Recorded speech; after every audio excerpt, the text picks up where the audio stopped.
I was a mouth breather until about 5 years ago, and when I had the procedure. Problem I had was sore throat. For all of us who've had a sore throat, it is one of the more uncomfortable things to have to deal with. And especially when I was younger, a lot of times it was just that. I would just have to deal with it. The drainage, post-sinus drainage, all that, more than I would say breathing. But that was only because I didn't know any different. For a lot of us, kind of being a mouth breather is normal. I mean, you think it's normal.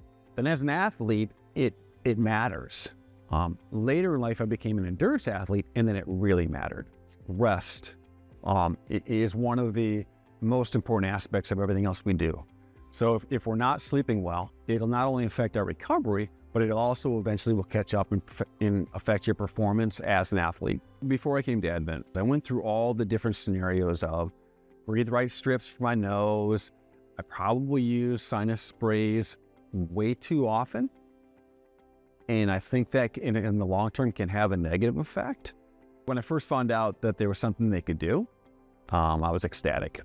The procedures that I had was the balloon sinuplasty, which was opening up my airways. And then I had the turbinate reduction. From an experience standpoint, I would say it's a lot like going to the dentist. My experience from the moment I walked in the office was first class. I look back at that and realized how simple it was. From everything from the checkup side of it to when I showed up for the procedure. Well, I noticed the difference almost right away. When I could breathe through my nose freely, it really did make a significant difference. It allowed me to lower my heart rate because now I'm getting oxygen in and being able to inhale and exhale much better. So my performance drastically improved.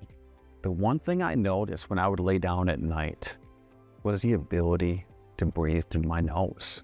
It's just a major, major change. The freedom to breathe comfortably and sleep better and feel better. It's very difficult to put into words, but it was one of the best things I've ever done.